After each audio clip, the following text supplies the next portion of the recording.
Bienvenue sur Design Café, le podcast à la croisée des arts avec David Chervé-Brenac. Salut mes poulettes et mes petits poulets. Alors aujourd'hui, je reçois au micro de Design Café Thomas Villepont, un jeune réunionnais qui partage avec nous son métier d'illustrateur, sa passion pour le dessin et pour notre île, son parcours et qui nous parle aussi de sa toute jeune entreprise Atelier Frisé, un studio de design graphique qui, en plus de diffuser ses réalisations décoratives multi-supports pleines de bonne humeur, de références et de souvenirs longtemps, propose également à ses clients des services de communication autour de l'identité visuelle des entreprises. Bref, un moment d'échange libre, ensoleillé et carrément passionnant. Tout au long de cet épisode, je vous invite à faire le plein de spontanéité, de joie de vivre, de Beyoncé et bien évidemment d'Île de la Réunion. N'hésitez pas à vous abonner pour ne pas rater les prochains épisodes et profitez de tous ceux déjà publiés. Vous pouvez aussi liker l'émission, laisser un commentaire et parler du podcast à tous ceux qui, dans votre entourage, pourraient être intéressés.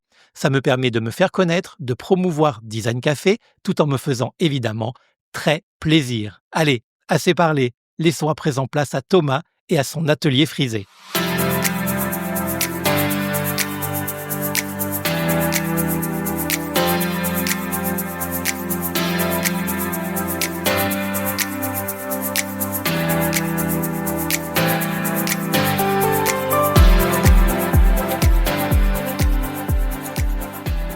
Salut Thomas et bienvenue dans Design Café et puis surtout merci d'avoir accepté mon invitation. Alors petite question de base mais qui a son importance pour savoir comment l'interview va se passer. Comment vas-tu? Hello, bah écoute, ça va super, merci beaucoup, surtout d'avoir pensé à moi pour intégrer tes podcasts. Moi, je suis juste trop content d'être là aujourd'hui avec toi. Bon, c'est gentil. Moi, je suis content aussi. Alors, on est tous les deux à La Réunion, mais je précise aux auditeurs que nous sommes en distanciel, en visio, et que nous enregistrons avec un studio Exactement. virtuel. Alors, Thomas, si tu es dans le podcast, on va quand même expliquer pourquoi et la raison de ta présence ici.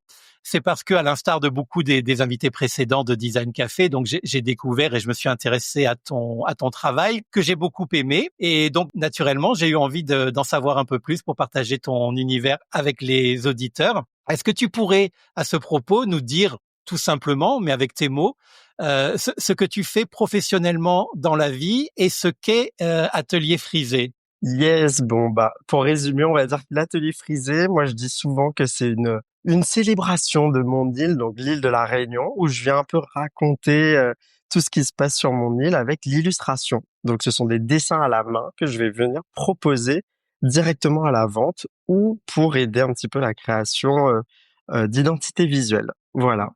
Ok. Donc la base de ton travail, même si c'est suivi de plein de démarches après, c'est le dessin. Exactement, c'est l'illustration. Ok. Alors pour ceux qui ne te voient pas, parce que je pense, mais je peux me tromper, hein, que ça a un lien.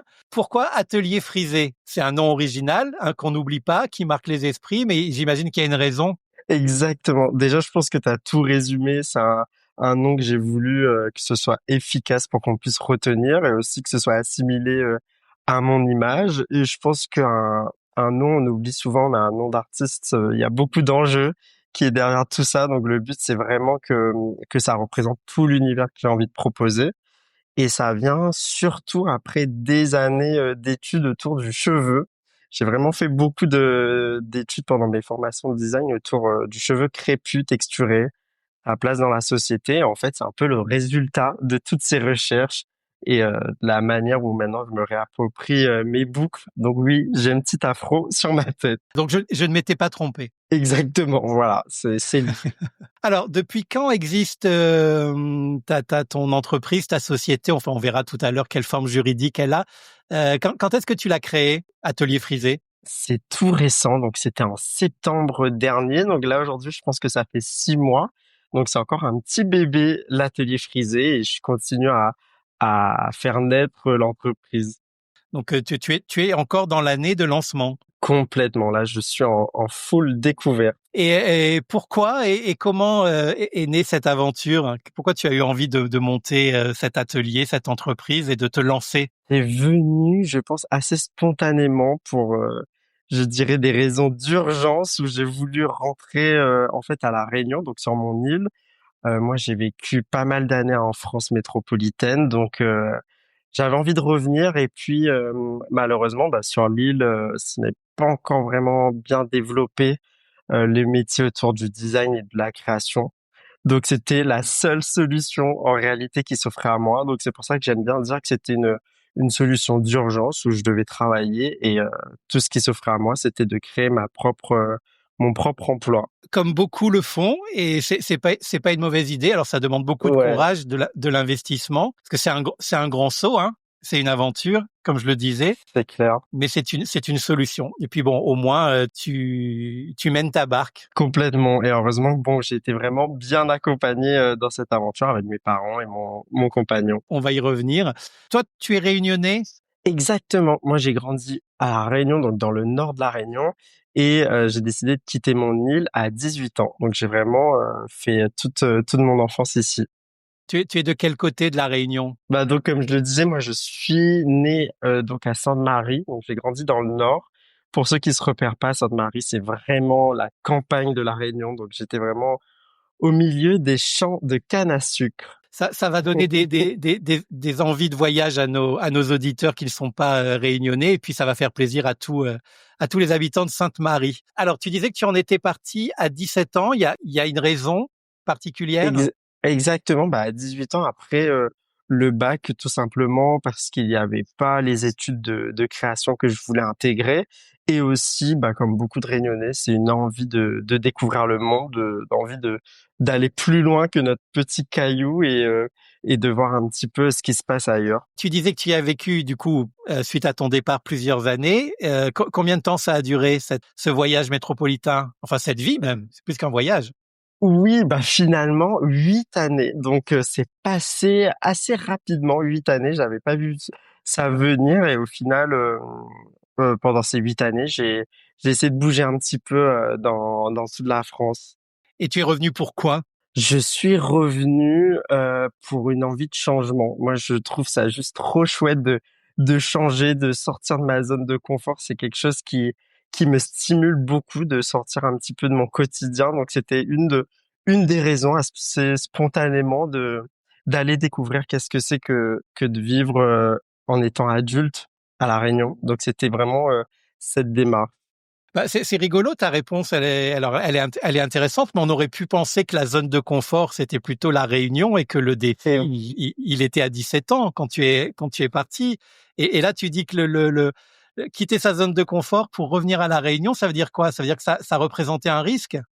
complètement, je sais que ça fait trop bizarre quand je l'exprime, mais c'est vraiment, je pense la manière de penser de beaucoup de Réunionnais une fois arrivés en métropole, où on s'acclimate vraiment du climat européen, du fonctionnement, et après c'est vraiment une grande peur de revenir sur l'île. On sait pas vraiment à quoi s'attendre, et ouais, pour moi c'était vraiment un plus gros enjeu de rentrer à La Réunion que le contraire, même si ça peut être très surprenant.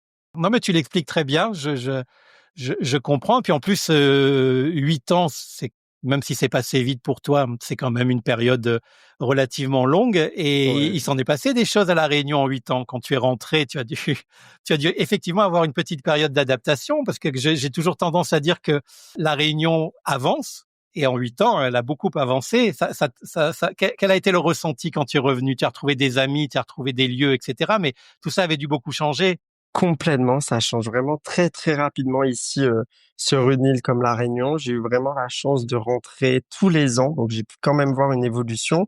Et aujourd'hui, les infrastructures ils ont bougé, le mode de fonctionnement il a bougé et surtout l'énergie de La Réunion a beaucoup évolué dans le bon sens. Et c'est une des raisons de pourquoi pour moi aujourd'hui c'était plus facile de rentrer sur mon île aussi.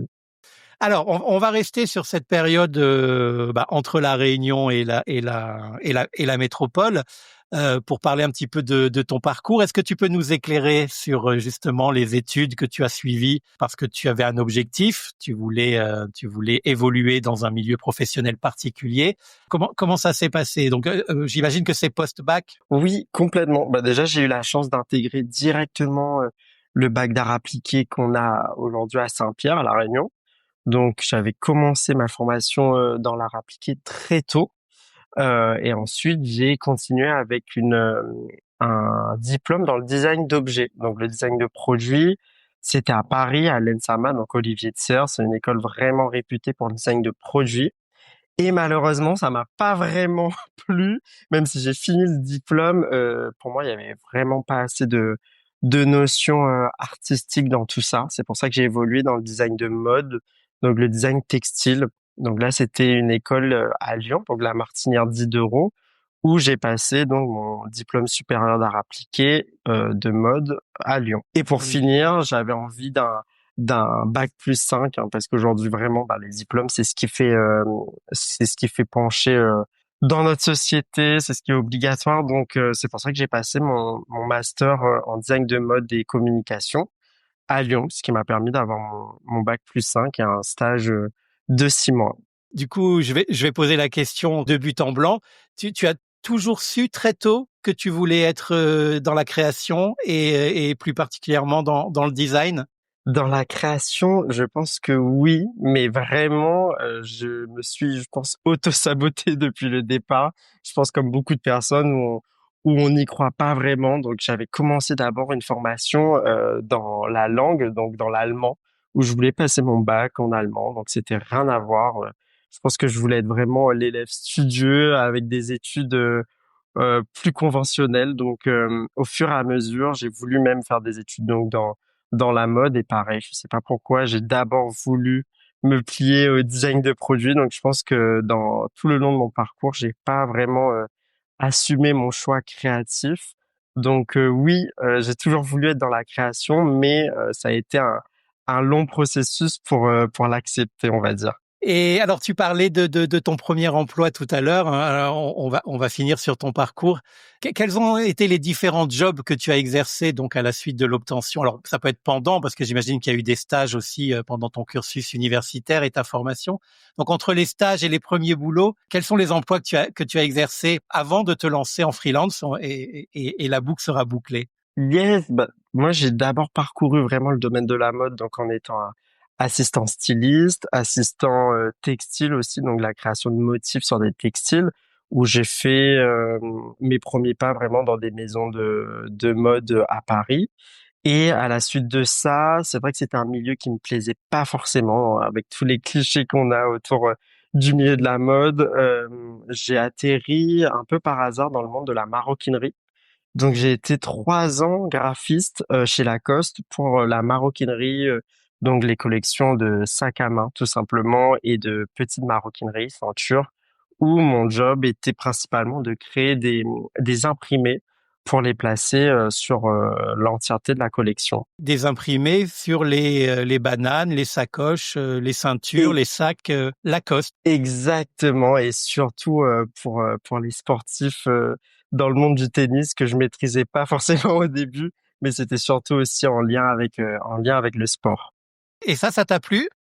C'était extraordinaire. Franchement, c'était 3 années où moi, comme je te l'ai dit, hein, mon but c'est vraiment de d'évoluer chaque année. Ça a été vraiment une très bonne école, on va dire, où j'ai vraiment su me développer chaque année en découvrant des nouvelles techniques d'impression, en travaillant directement avec les usines aussi à l'international. Donc, ce qui était chouette, c'était que c'était un poste où j'étais vraiment autonome. J'étais le seul graphiste pour cette section maroquinerie.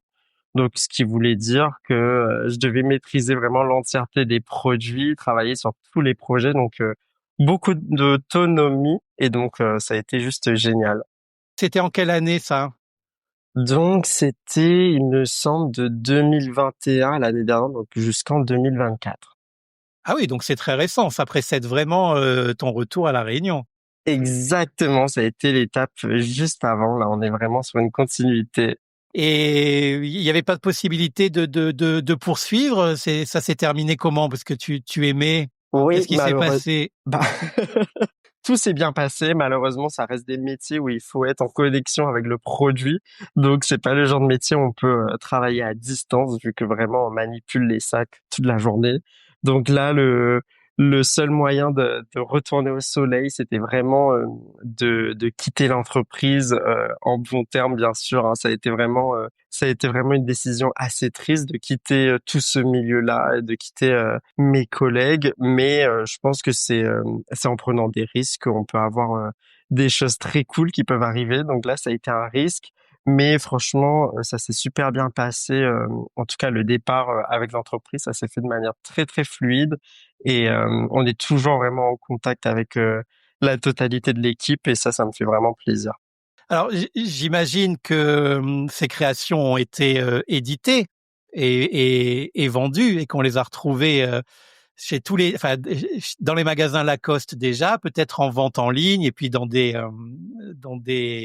dans des magasins affiliés à Lacoste. Est-ce qu'il y en a encore qui sont en circulation de tes Et créations? exactement, je pense que vraiment la plus grande joie que j'ai, c'est de retrouver tous mes projets à l'international dans toutes les boutiques et surtout dans les boutiques de La Réunion qui sont des gros consommateurs de Lacoste et il faut savoir que ce sont des collections qu'on travaille vraiment en avance, donc qui sont créées un an avant. Donc aujourd'hui, je vais vraiment continuer à avoir pendant quelques années mon travail qui va sortir en boutique et que je vais voir aussi après porter dans la rue je pense pendant pas mal d'années. Ouais, bah c'est cool. Alors j'espère que les gens sont bien en train de prendre conscience que si potentiellement ils achètent un produit Lacoste sur l'île de la Réunion, il est possible, probable en tout cas, que le motif apposé sur leur ceinture, sur leur banane, sur leur sacoche, sur leur sac à main même peut-être, soit une de tes créations. Complètement. Je pense que j'ai vraiment une joie particulière de les voir porter ici à La Réunion.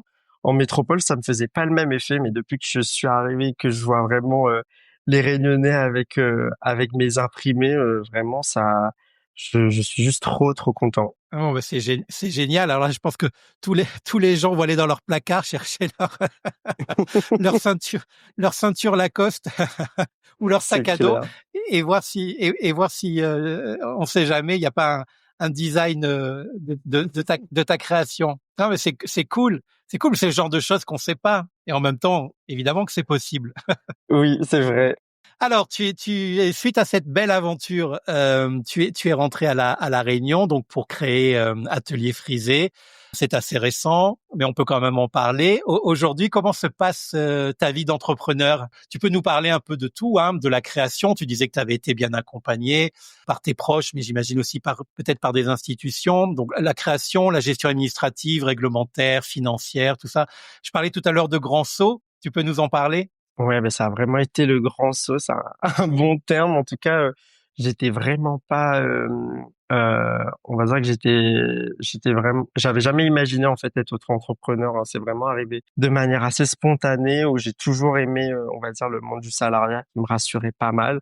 Donc pour moi là, être auto-entrepreneur, ça a été un gros défi, un gros challenge où j'ai vraiment essayé de prendre le maximum de conseils. Donc j'ai appelé mes amis illustrateurs de métropole pour qu'ils me donnent vraiment leur retour d'expérience. Je pense que c'est vraiment une clé pour pouvoir construire quelque chose de solide dès le départ.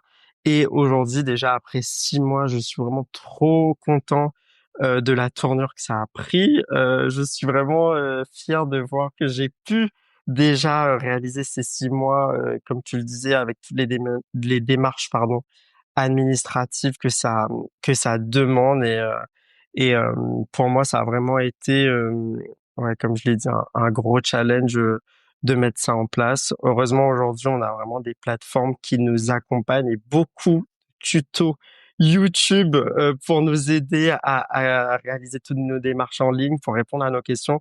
Je pense vraiment qu'on est une génération très chanceuse d'avoir toutes ces ressources à nos côtés sur Internet. Donc ça a vraiment été pour moi une grande aide. Donc aujourd'hui, l'Atelier Frisé, c'est une petite entreprise qui démarre plutôt bien.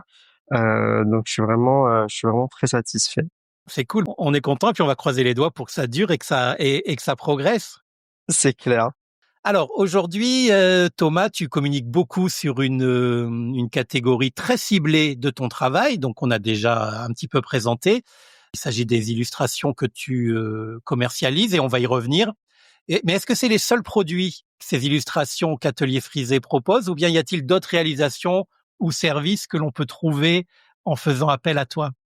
Oui, c'est vrai que l'atelier frisé, aujourd'hui, c'est vraiment axé autour de la vente de mes illustrations, alors que c'était le projet auquel je croyais le moins au départ. Moi, vraiment, ce que je voulais proposer, c'était la création de logos et d'identités visuelles pour accompagner, les entreprises ici à La Réunion. Et réaliser des partenariats, voilà, avec plusieurs types d'entreprises. Et aujourd'hui, je continue vraiment à réaliser les 2 simultanément parce que c'est vraiment 2 domaines qui me plaisent, vraiment beaucoup. Donc je vais vraiment réaliser, on va dire, mes illustrations et la vente de mes illustrations le week-end. Et la semaine, ce que je montre un peu moins, c'est vraiment, toute la création de logos et l'accompagnement, de différentes entreprises, que ce soit des boutiques, que ce soit des salles de sport, que ce soit des restaurants, où je viens apporter mes illustrations pour créer un univers autour de leur projet, où je viens raconter leur histoire à l'aide de mes dessins, où vraiment mes clients ils viennent rechercher mon style de dessin réalisé à la main. À côté de ça, j'ai essayé aussi de proposer, tout ce qui va être papeterie personnalisée, donc la création de faire-part pour des événements, pour des mariages et cetera. Je pense que ce qui était important pour moi, c'était de tester plusieurs univers, plusieurs, corps de métier pour voir à la fin, qu'est-ce qui allait me plaire. Et vraiment en ce moment, ce qui se dessine le plus, bon avec ce petit jeu de mots, c'est vraiment le domaine, de l'illustration qui me plaît vraiment beaucoup. Et à côté de ça, de continuer à accompagner les entreprises avec, la création de leur, identité visuelle. Et la répartition, là, tu parlais de semaine et de week-end, elle est vraiment Ouais, comme ça? Même en pourcentage de temps de travail? ouais, plus ou moins. Après, je reste vraiment, dans une grosse spontanéité, hein, vraiment, que ce soit dans mon travail, ce qui ressort, je suis vraiment au jour le jour, donc j'essaye de voir un petit peu, les projets qui doivent être plus importants. On va dire, qu'aujourd'hui, j'ai une base d'illustration qui me permet de moins travailler, dessus. Et aujourd'hui, je suis principalement, par exemple, ce mois-ci, sur la création de logos. Je pense que, j'essaye aussi de travailler en fonction des périodes, où il y a des périodes où, les illustrations elles vont plus fonctionner, que ce soit dans l'univers de Noël ou, des moments forts où on doit, offrir pas mal de cadeaux comme la Saint-Valentin ou la fête des mères. Et après, les périodes un peu plus creuses, j'essaye de leur prendre plus de temps pour, ma création de logo et d'identité visuelle. Et j'imagine que la grande période des mariages à La Réunion, ça doit bien fonctionner aussi? Complètement, je pense que c'est une période que j'ai pas encore, vraiment, que j'ai pas encore travaillé, donc je vais voir là la période de juillet-août comment ça va être. Après c'est vrai que cette période, enfin pardon, ce domaine de papeterie personnalisée pour les mariages, j'ai pas encore, vraiment tout, établi. Je sais pas encore, si c'est un projet qui va continuer. Pour l'instant, je continue à tester, voir comment ça fonctionne. Est-ce que vraiment, il y a une place à se faire, dans ce milieu-là? Là, c'est vraiment un domaine que je maîtrise un petit peu moins et que je suis vraiment en train de construire. Oui, après, c'est un domaine dans lequel aussi tu peux être prestataire, hein. Tu es pas obligé d'être en première ligne, hein. Tu peux être le partenaire d'un wedding planner, Ex comme il en exact. existe de plus en plus et qui font appel à des fleuristes, à des traiteurs et puis, pourquoi pas à un illustrateur. Je suis sûr que ça marche comme ça et heu Oui, et et c'est exactement, c'est aussi bien pour toi, voilà, d'être dans le carnet d'adresses des wedding planners généralistes c'est ça. et puis quand il y a besoin, quand c'est la demande du client final, bah, ils font appel à toi et puis ça t'enlève quelques responsabilités, mais ça te donne du travail. Ouais, complètement. Alors, on continue sur le mode de création, hein. Essentiellement, tu travailles de chez toi? Yes, je travaille de chez moi ou de chez mes parents parce que eux ils sont dans l'est et moi je suis dans l'ouest de l'île, donc ça va me donner, on va dire, des paysages différents et du coup des inspirations différentes.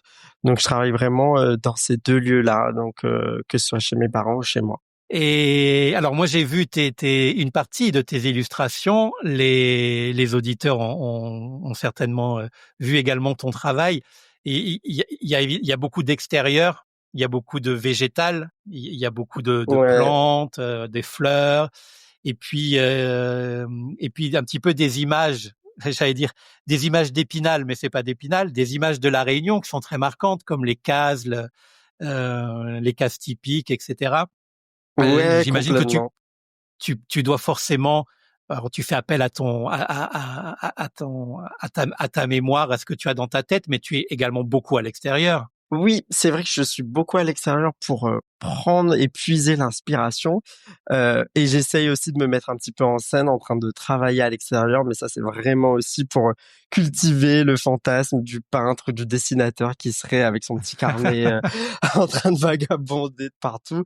Mais la réalité, c'est qu'il me faut un bureau, il me faut de l'ombre, il me faut un endroit stable et tranquille. Donc après, je reviens dans mon appartement pour retravailler tout ça. Vectoriser tes dessins et Exactement, ouais. pour ta base de données. Oui, parce que j'imagine que une grande partie de ton travail est assistée ou complétée par ordinateur. Yes, moi c'est ce que j'essaye vraiment de mettre en avant, c'est le dessin réalisé à la main. Donc je viens dessiner vraiment au feutre avec mon carnet à dessin et puis j'essaye de retravailler à l'ordi pour redonner de la couleur, un peu de volume et un petit texte qui accompagne les illustrations.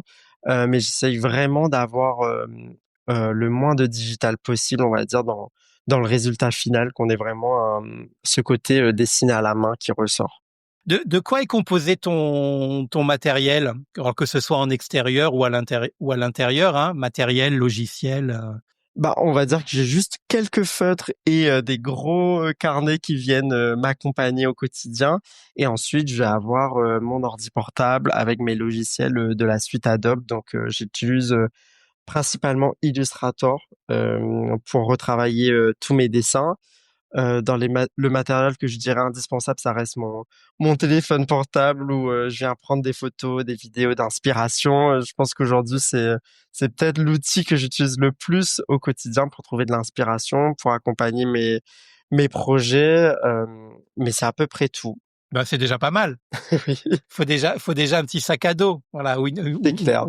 ou une belle sacoche Lacoste. On va leur faire un peu de pub, puisqu'ils C'est clair. ils t'ont fait travailler. Il n'y a pas de raison qu'on les remercie pas.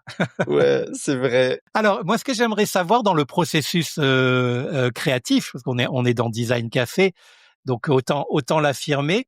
Concrètement, comment passe-t-on du premier regard posé sur un objet, ou une plante, une fleur, ou une case créole, au produit fini et imprimé et du coup vendable? Je pense qu'on va dire que mon regard, il va être tout de suite celui d'un designer où moi, la question que je me pose, c'est qu'est-ce que les gens, ils aimeraient avoir dans leur intérieur? C'est vraiment la première question que je me pose. Ça reste une question très pragmatique où je me dis, bah, en idée déco, qu'est-ce qui pourrait être sympa? Et après avoir trouvé le modèle d'inspiration, donc comme tu disais, la petite case créole ou un fruit exotique. Là, je viens vraiment faire mes recherches aussi sur Pinterest, voir la concurrence qui existe déjà en termes d'illustration pour avoir des choses qui seraient différentes, puiser aussi des inspirations qui pourraient être cool à illustrer dans mes illustrations. Donc, je viens vraiment refaire tout un processus créatif qui vient, je dirais, comme un processus de design, tout simplement, où on vient puiser des éléments de partout et ensuite je viens illustrer de manière assez spontanée. Donc, tous ceux qui ont l'occasion de regarder mes carnets de croquis, on voit encore les traits de crayon à papier. Je gomme rien du tout, donc je veux vraiment qu'on puisse voir un petit peu l'énergie que j'ai eue au moment de l'illustration. Et pour ceux qui le voient aussi sur Instagram, j'essaye de tout documenter en me filmant en train de dessiner. Donc ça me demande aussi une certaine rigueur pour mettre en place bah, ma caméra et puis prendre le temps aussi de réaliser mes illustrations par séquence pour pouvoir les filmer au mieux. Et comment on passe du dessin crayonné à la version numérique? Ah bah tout simplement avec la magie de l'appareil photo, je viens, on va dire, scanner mon illustration et puis je viens le retravailler directement sur mon logiciel. Je viens vraiment soit rajouter un peu de couleur, soit un petit texte. Et puis une fois que j'ai mon document digital, je viens l'imprimer avec mon imprimeur, tout simplement pour avoir mon illustration en reproduction. Donc toi aussi, tu as des partenaires des prestataires comme l'imprimeur que tu viens de citer qui va contribuer à la fabrication du produit. Exactement, que ce soit mes produits illustrés, parce que je viens aussi retravailler mes illustrations sur des produits comme des gourdes, des mugs, des tote bags. Donc à chaque fois, je viens retravailler avec des imprimeurs de La Réunion pour déléguer cette mission-là. Je pense que c'est chouette aussi dès le départ de collaborer avec d'autres personnes pour travailler ensemble et puis ne pas s'épuiser non plus à la tâche de tous les côtés. Donc moi, dès le début, mon but c'était de trouver des bons partenaires pour continuer mon travail en termes d'impression. Donc, j'essaye de vraiment mettre en avant quand même l'impression locale pour le moment. Donc, c'est imprimé directement à Saint-Denis et à Saint-André.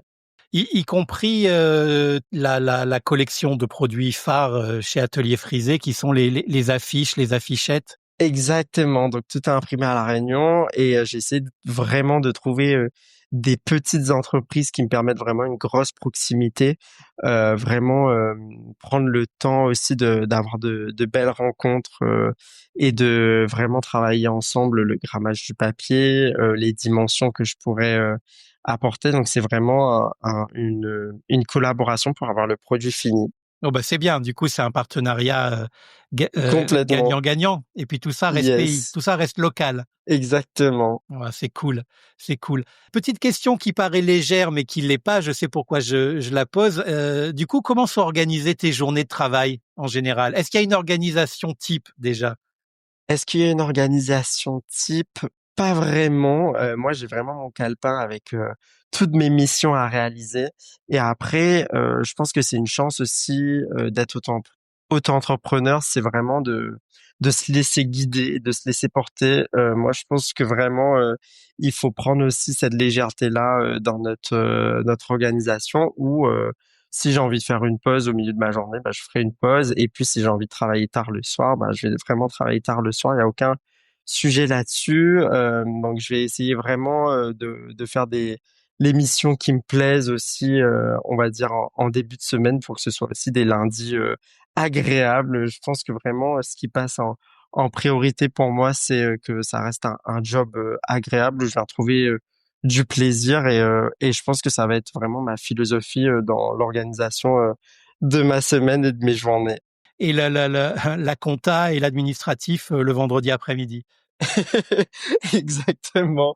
Je vais essayer de vraiment faire ça en fin de journée ou en fin de semaine pour que ça me prenne le moins possible de temps. C'est sûr que ça reste des missions un peu plus compliquées qui m'attirent pas vraiment, mais après ça reste la phase obligatoire malheureusement. Oui, et puis un ingrédient essentiel du succès, parce que la, C'est la, la, la, vrai. la partie créative, c'est ce qui nous anime tous et c'est ce qu'on aurait envie de faire 24 heures sur 24. Sauf Ouais. que pour qu'elle puisse exister et qu'elle puisse être source de revenus et nous faire vivre, il faut bien qu'il y ait ce revers de la médaille là.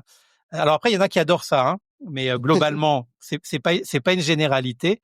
Et mais c'est indispensable, c'est indispensable. C'est vrai qu'on a toujours tendance à dire j'évacue ça vite fait, comme ça après c'est fait, je le liquide et puis je repars à la création. Mais c'est pas aussi facile que ça. Et ça fait vraiment partie des socles de l'auto-entreprise parce que la fibre artistique c'est plus la personnalité, mais après la fibre d'entrepreneur, qu'on soit auto ou pas auto, hein, qu'on soit entrepreneur tout court, c'est quand même le squelette important. Et s'il ne va pas, on a beau être le meilleur artiste du monde, ça va être compliqué. Ou alors, il faut s'associer les services, comme tu le fais avec ton imprimeur, s'associer les Ouais. services de quelqu'un qui prendra le relais, mais ça nécessite d'avoir, je comprends que tu l'aies pas encore fait, hein, d'avoir un peu d'ancienneté, des revenus différents aussi pour pouvoir se payer un comptable, Ouais, peut-être c'est une sûr que c'est le rêve. secrétaire un jour, etc. C'est clair que ça doit être le rêve. Ouais, mais ça viendra, ça viendra. Il n'y a pas de raison. Alors, finalement, toujours dans la création, en général, quelles sont tes inspirations? Ah oui, j'avais une question à poser aussi juste avant les inspirations, Ouais. mais qui est liée. Est-ce que tu as une déformation professionnelle et à un moment où tu es pas du tout sorti pour croquer, pour dessiner, tu vois un truc et même si tu es avec des amis, en famille ou quoi, et tu te dis attends, laisse-moi 2 minutes, là, il y a un truc trop beau, je vais gribouiller 5 minutes et je vous rejoins. Ça arrive ça? Ouais, complètement. Après, ça va pas être forcément avec le dessin, comme je l'ai dit. Moi, l'outil que j'utilise le plus, ça reste mon téléphone. Donc, ça va être surtout la prise de photos et de vidéos d'inspiration. Dès que je vois quelque chose qui pourrait être chouette, de vraiment authentique, parce que ce que j'essaye d'illustrer au mieux, ça reste des choses simples du quotidien d'un Réunionnais.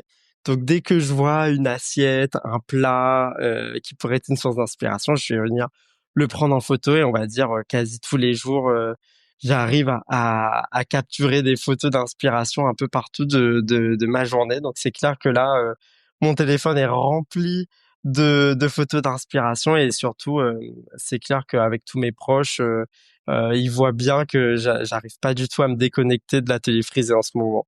Oui, bah, c'est un peu normal. Il en est à ses premières, à ses premiers mois d'existence. Ouais, Donc il y a c'est l'excitation ça. en plus et puis l'inspiration, dans nos métiers, j'imagine que pour toi c'est pareil. Finalement, c'est tout le temps. On s'en défait pas. On se dit pas, mardi à 10 heures, entre 10 heures et midi, je vais être inspiré. Ouais, complètement. C'est quelque chose qu'on contrôle pas du tout.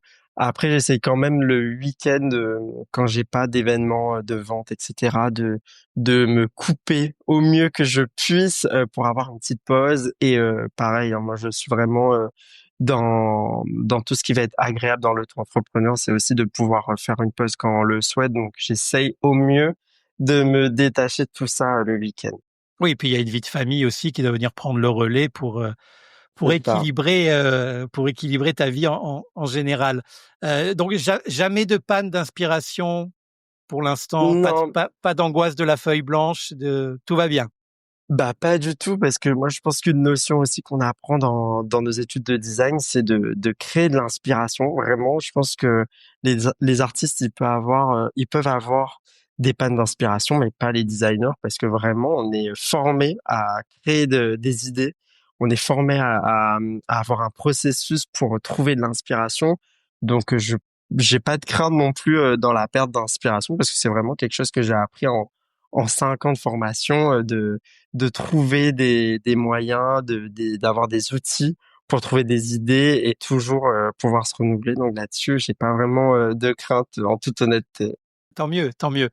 Est-ce que tu sais aujourd'hui l'auteur de combien de dessins tu es? Combien Oh de alors waouh. pas le nombre de photos qu'il y a dans ton téléphone ou le nombre de dessins qu'il y a dans ton calepin, mais vraiment de modèles édités, Ouais. transformés en produits.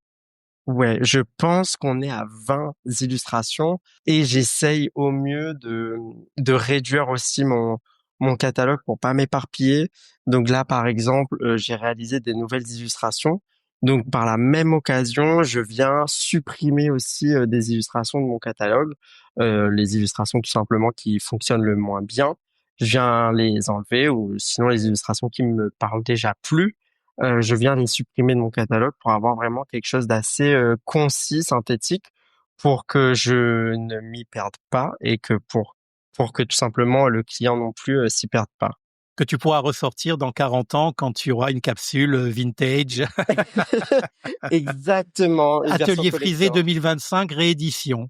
C'est ça. Est-ce que toutes tes créations ont vocation à être imprimées sur n'importe quel support ou il y a quand même des illustrations que tu réserves exclusivement aux affiches ou affichettes, d'autres exclusivement à la vaisselle, au mug, à la gourde, ou c'est vraiment très très open?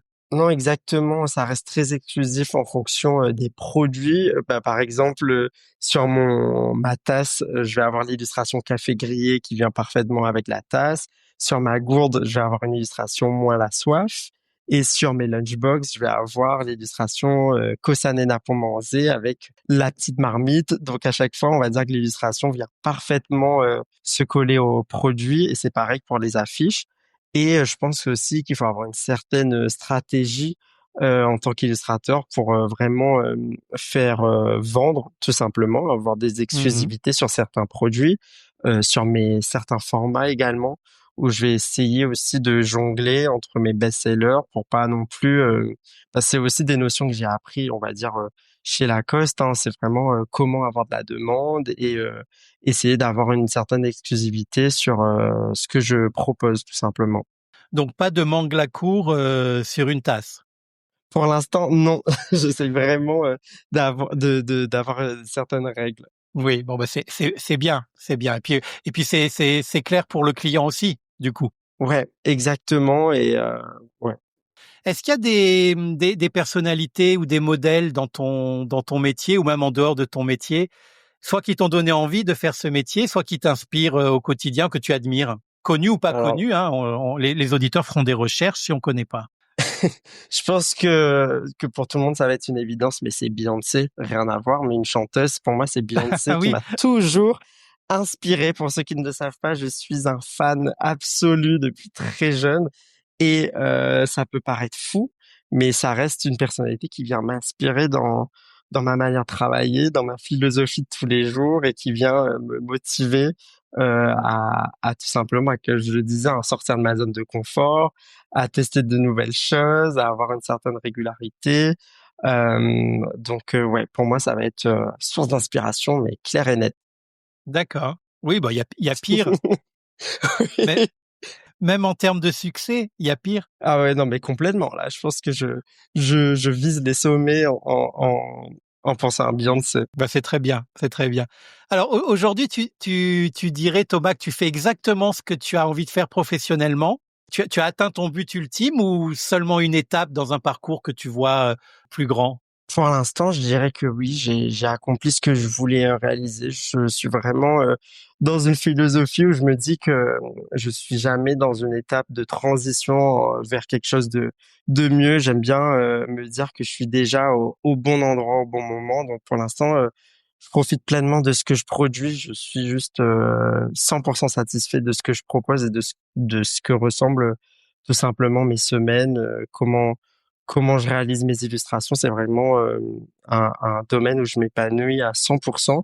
Donc, bien sûr qu'on a envie de rêver plus grand, en ayant, par exemple, ma propre boutique, etc. Mais je trouve que déjà aujourd'hui, bah, je suis déjà content, même si l'aventure ressemblerait à ça jusqu'au bout. L'atelier frisé, je trouve que c'est déjà super ce que je propose en ce moment. Super. Comment aujourd'hui, bien sûr, alors je rappelle, hein, l'entreprise est encore jeune, mais déjà bien en place. Comment tu évaluerais le succès de Atelier Frisé et l'accueil du public réunionnais, mais peut-être même au-delà? Bah, très positive. C'est vrai que je m'attendais pas à avoir un accueil aussi positif dès le départ. Je pense que ça vient vraiment, comme je parlais, hein, de l'énergie de la Réunion en ce moment qui est toujours aussi bienveillante, qui vient vraiment mettre en avant tous les talents de la Réunion, qui vient aussi soutenir la jeunesse réunionnaise qui ose proposer de nouvelles choses. Donc aujourd'hui, j'ai vraiment eu un élan de soutien dès que j'ai proposé l'atelier frisé. Je pense que peu importe le produit que je proposerais, toute ma bande d'amis serait là derrière moi pour me soutenir et m'apporter un grand soutien. Et dans la même occasion, sur les réseaux sociaux, c'est vrai que j'ai eu beaucoup de retours positifs. J'ai eu beaucoup de personnes qui se sont intéressées directement à mes illustrations. Et j'ai eu surtout beaucoup d'entreprises qui sont venues directement à ma rencontre. Et ça, je trouve ça juste incroyable en 6 mois d'avoir eu autant d'opportunités. Et alors, question, parce que bon, quand on aime les produits, c'est bien. Savoir où les trouver, c'est encore mieux. Comment on fait pour se procurer des illustrations frisées? On peut dire illustrations frisées ou on doit dire Bah, illustration atelier frisé? frisé, ça me va complètement. Je trouve ça juste trop chouette quand on vient s'approprier mon nom, Atelier Frisé. Et ce que je préfère, c'est tout simplement la vente en direct, ça c'est sûr. Donc j'essaye de faire un maximum de pop-up et d'événements sur toute l'île, sur toutes les régions de l'île pour vraiment rencontrer les personnes. Je pense que là, je suis dans une étape où j'ai besoin vraiment des retours de mes clients pour savoir ce qui plaît moins. Donc, j'essaie vraiment de favoriser l'achat en direct. Et je suis déjà positionné dans certaines boutiques de Lille, comme la Tête dans les Étoiles à Saint-Gilles, qui est une boutique phare dans le domaine de l'illustration, mais aussi des boutiques à Saint-Pierre, comme les Flingueuses, ou bientôt à Saint-Denis. Donc là, c'est une petite exclusivité où je serai chez Nana Svani le mois prochain. Donc là, je suis vraiment content d'avoir une boutique dans presque tous les coins de l'île. Le but, c'est aussi que ce soit un produit accessible. Et pour terminer, j'ai également ma boutique en ligne, atelierfrisé.com, où je viens proposer exclusivement mes illustrations avec un certain format, où on peut se procurer l'illustration directement depuis la métropole. Je trouvais ça important aussi pour tous les Réunionnais qui ont été comme moi en métropole, là-bas où il fait froid, d'avoir un petit peu de soleil de la Réunion à travers mes illustrations. Alors je précise pour les auditeurs et puis et alors les Réunionnais eux sauront comment l'écrire. Ceux qui ne sont pas Réunionnais auront peut-être un doute. Donc Atelier Frisé, c'est avec un Z, hein. Exactement, c'est Voilà. Si vous vrai, trouvez pas Atelier Frisé avec un S, amis hexagonaux, c'est normal. Il faut l'écrire avec un Z, comme à la Réunion, quoi. Hein, complètement. tout simplement. Et c'est .com, c'est ça? C'est ça. Super. Alors sans rentrer dans les détails, est-ce qu'il y a un grand panel de tarifs où globalement on peut avoir à peu près tout dans ta boutique pour la même enveloppe budgétaire? Je vais essayer au mieux d'avoir une grande fourchette de tarifs, tout simplement pour avoir des produits d'appel, des produits accessibles, avoir mes illustrations, que ce soit sur une carte postale ou un magnète.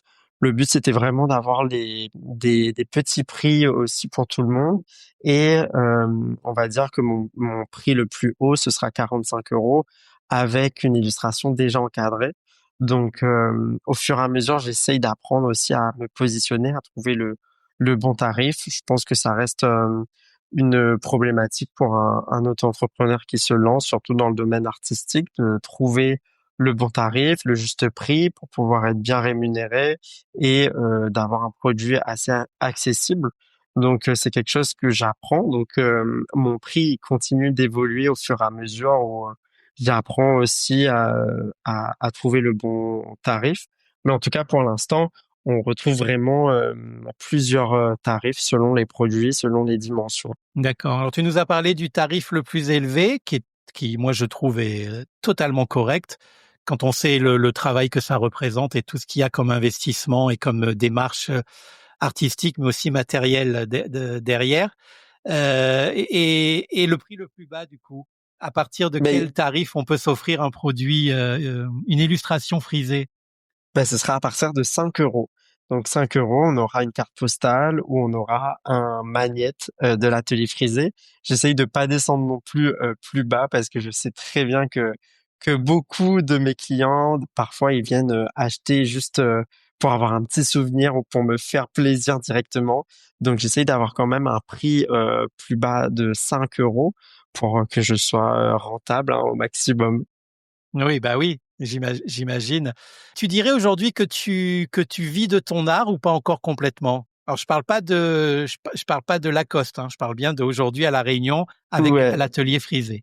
Bah, j'ai la chance de dire que oui, l'atelier frisé depuis le départ, j'ai été rentable, tout simplement parce que c'est ce que j'évoquais, hein, j'étais dans une situation d'urgence où j'avais pas d'emploi et ayant démissionné également, j'avais pas du tout d'aide financière. Donc le but c'était d'être rentable dès le début.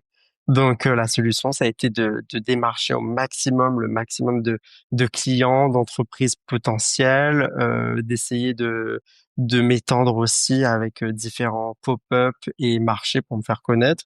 Donc ce travail, on va dire acharné que j'ai eu dès le départ, ça m'a permis d'être rentable et de d'y vivre. Pour moi, c'est vraiment une notion clé, hein. C'est aussi d'être rentable et de pouvoir mener ma vie ici à La Réunion. Donc oui, je vis totalement de l'atelier frisé. Alors, ceux qui te connaissent le savent, moi je ne te connais pas bien, mais on fait connaissance là, hein, c'est aussi Exact. l'utilité de cet épisode. Mais enfin, ceux qui te connaissent le savent, que ce soit tes clients ou tes amis, tu communiques quasiment tous les jours ou presque sur les réseaux sociaux. Et notamment sur Instagram. Alors moi, je commence à être vieux, donc je me suis arrêté à Instagram. Hein. J'ai pas été plus loin. Mais est-ce que cette activité de communication sur les réseaux sociaux, c'est aussi parce que c'est un plaisir ou c'est juste une nécessité pour le business aujourd'hui, en 2025? Oui, c'est vrai que je suis énormément, on va dire, sur les réseaux. J'essaye d'apporter du contenu quasi tous les jours et je pense que c'est avant tout un plaisir et c'est pour ça que c'est aussi régulier.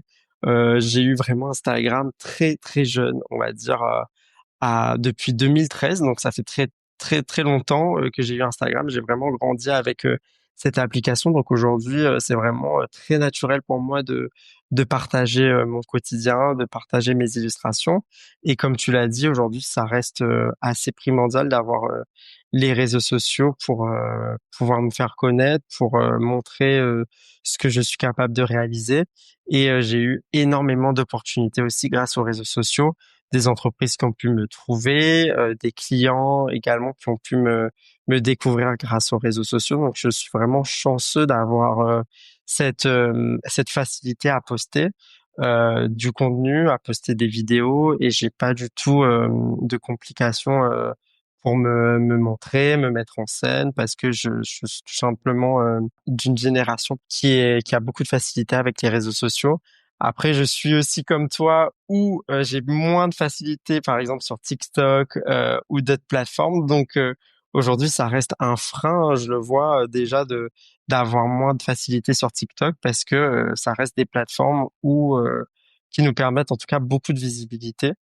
Donc aujourd'hui, ça reste un plaisir, mais aussi un atout pour l'atelier frisé. Oui, oui, oui. Bah, après, on n'est pas obligé de s'éparpiller non plus sur l'ensemble des réseaux sociaux qui existent, parce que quoi qu'on en dise, chaque réseau social a son audience Oui, et c'est vrai. et sa génération aussi, en tout cas sa tranche d'âge. Ceux qui pensent le contraire se trompent, à mon avis. Voilà, ceux qui sont sur Facebook, c'est un type d'audience et c'est une certaine tranche d'âge. Instagram, c'en est une autre. TikTok, c'est plus récent, c'est donc une autre génération, une autre audience. Et puis, en fonction de ton business et du public cible que tu souhaites toucher, ben, il y a une ou deux plateformes de réseau social qui est le plus adapté. Et moi, je suis partisan du fait, au contraire, de ne pas s'éparpiller Hum, et de rester focus sur une ou deux en fonction de la cible que l'on veut atteindre. Toi, dans ton domaine, Instagram me semble vraiment le réseau social le plus adapté, puisque ouais, la base d'Instagram, ça a un petit peu évolué les 10 dernières années, mais c'est surtout le visuel, hein, la photo à la base. Donc exact. l'illustration. Après, quand tu veux être un peu plus corporate ou un petit peu plus business, c'est sympa d'être sur LinkedIn aussi. Je crois que tu y es.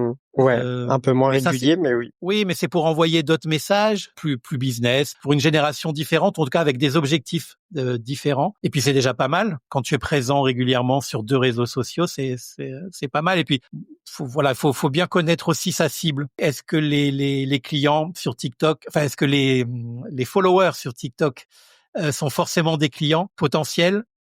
Bah, C'est ouais, pas forcément évident. c'est Alors vrai. que quand on a bien ciblé en utilisant le bon outil social, on peut avoir un taux de conversion, comme on dit, un petit peu plus intéressant. Enfin là je donne mon avis, mais j'ai le droit.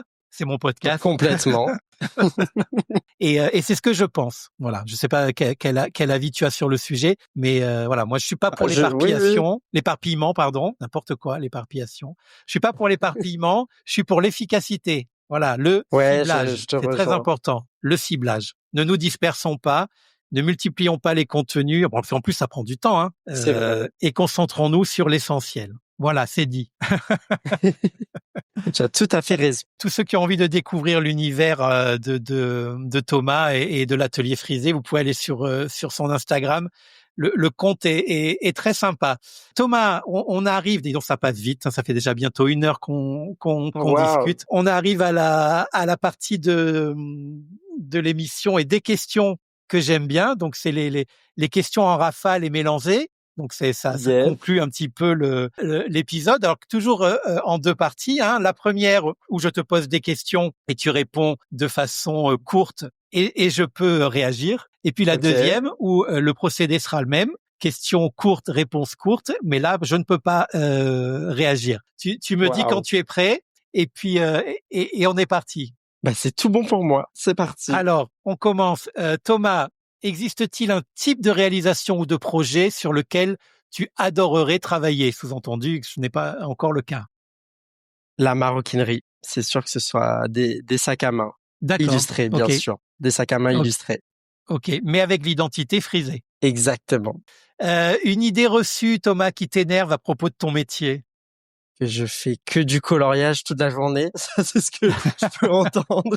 Ça, c'est ce que je peux entendre, ouais. OK, oui, c'est vrai que ça fait pas plaisir. Cela dit, c'est drôle.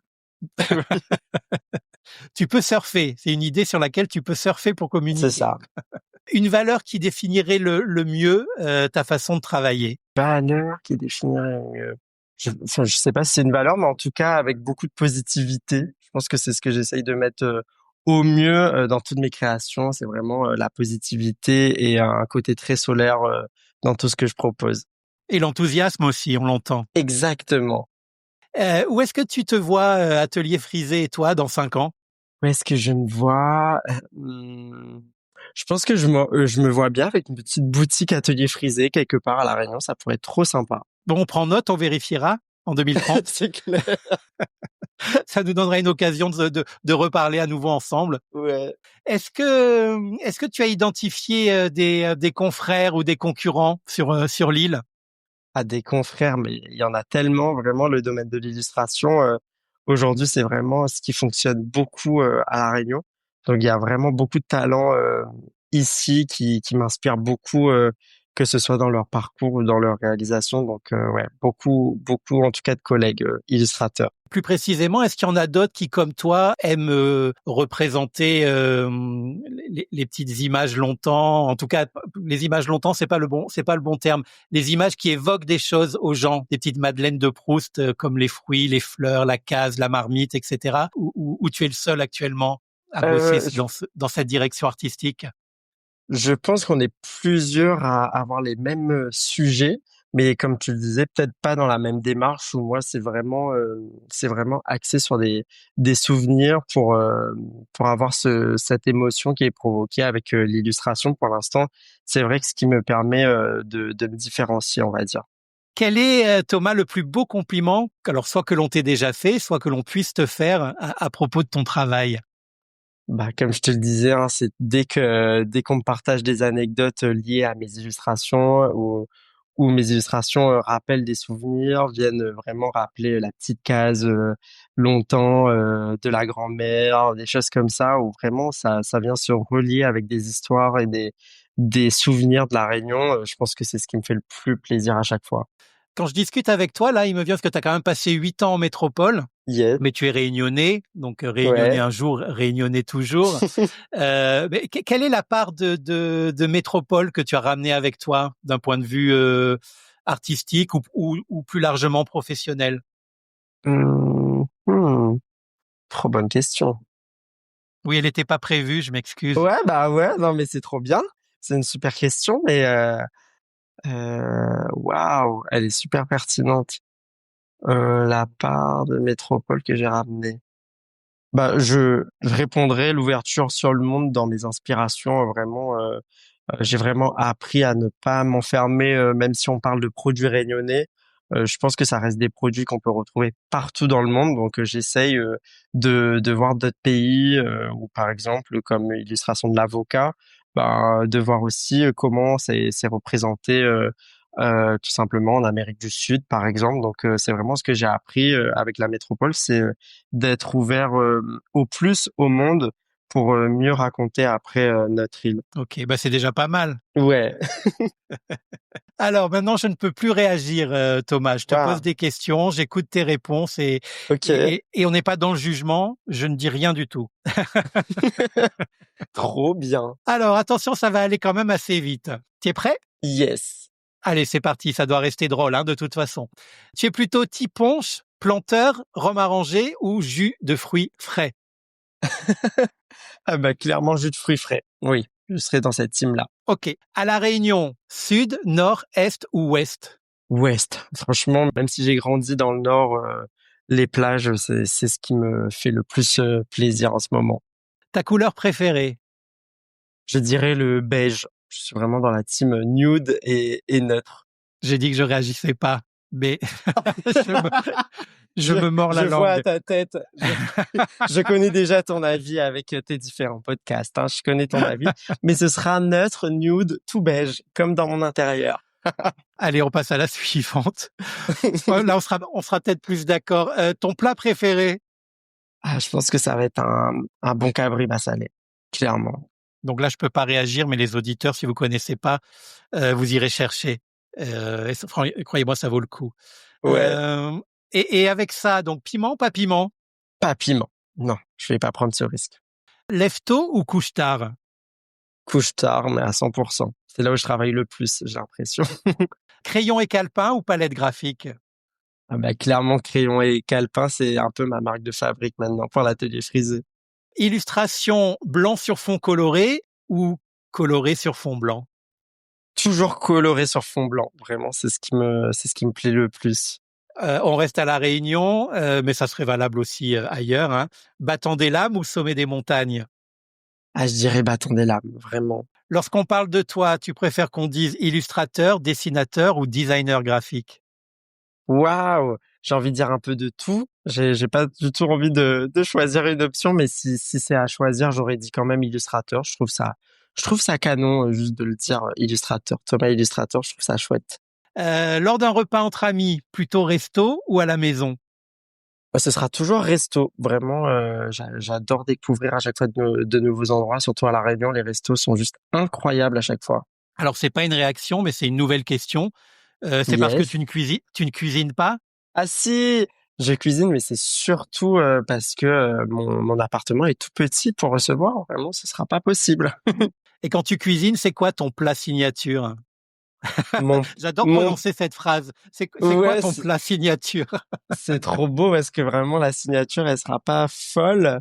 Mon plat, mon plat signature, je dirais, je dirais que ça va être quand même des pommes de terre au four. Vraiment, ça paraît trop nul comme ça, mais des pommes de terre au four, je suis quand même le pro pour avoir des patatas bravas comme on dirait en Espagne, mais c'est vraiment le truc que je maîtrise parfaitement. Eh ben, très bien, je suis sûr qu'il y en a qui les ratent. On en a déjà un petit peu parlé, mais tu peux répondre un peu plus précisément peut-être. Quand c'est nécessaire, comment tu t'évades ou tu te ressources? Je pense que c'est là aussi qu'intervient Beyoncé. Je pense que faire le maxi, écouter une playlist de Beyoncé, c'est ce qui me permet aussi de faire une petite pause dans la journée, regarder ses concerts ou aller à ses concerts quand je peux. C'est vraiment aussi une source d'évasion. Ça reste la musique et particulièrement la musique de Beyoncé, bien sûr. Que les auditeurs soient rassurés, hein. Alors, je suis pas un fan absolu, mais j'aime pas mal Beyoncé et je l'ai vue en concert. Voilà. Oh waouh, trop Pour ceux bien, qui s'en rappellent, je l'ai vue en concert à Nice, au Palais Nicaïa. C'était il y a, incroyable. c'était il y a ouais, un peu plus de 10 ans. Oui, ça fait déjà Waouh, 12 ans que je suis à La Réunion, donc ça doit faire 15 ans. Et c'était génial. Voilà. Pour trop la petite bien. anecdote, elle avait raté son avion et elle était arrivée en retard. On avait attendu quasiment 3/4 d'heure pour la voir arriver sur scène, mais évidemment, aucun fan ne voulait partir. On n'était pas sûr qu'elle allait arriver. Elle est arrivée en retard. Elle a fait son concert et elle a fait son concert avec une seule tenue parce qu'elle était arrivée, mais pas sa malle, pas sa valise. Donc, Incroyable. Ah oui, oui, c'est incroyable comme anecdote. voilà, les auditeurs de Nice qui étaient à ce concert fabuleux, parce que par contre, il était fabuleux, quoi qu'il arrive. Oui. Comme quoi, une artiste reste une artiste, hein. Même si elle a pas sa garde-robe et qu'elle a qu'une robe, elle vous fait quand même 2 heures et demie de concert, génial. Et voilà, les Niçois s'en rappelleront. Je Waouh. referme la parenthèse. Alors, Thomas, une question que tu aurais aimé que je te pose et que je n'ai pas fait et à laquelle tu pourrais répondre maintenant. Euh, Ah, je dirais que c'est au niveau de l'écriture aussi, parce que mes illustrations sont vraiment accompagnées d'écriture à chaque fois. Donc, j'aurais bien aimé aussi une petite question sur ma manière de trouver les textes et de les mettre à côté de mes illustrations. Et je t'aurais répondu tout simplement que l'inspiration vient particulièrement de mes parents, où ils me donnent pas mal d'expressions réunionnaises que je viens juste apposer avec mes illustrations. Eh ben voilà, très bonne réponse à une super question que je n'ai pas posée. Alors Thomas, on peut dire qu'on est quasiment à la fin de l'interview là. Ouais. Comment s'est passé cet entretien finalement? Je crois que c'est pas un exercice auquel tu étais très habitué, mais comme la plupart Non. des clients, n'importe quoi, comme la plupart des invités de Design Café. Allez, comment ça s'est passé? Et je ne peux toujours pas réagir, hein. Bah, complètement, non, mais je trouvais que c'était un super exercice qui est vraiment différent de ce que j'ai l'habitude de faire, même si j'ai l'habitude de me raconter à travers les réseaux sociaux.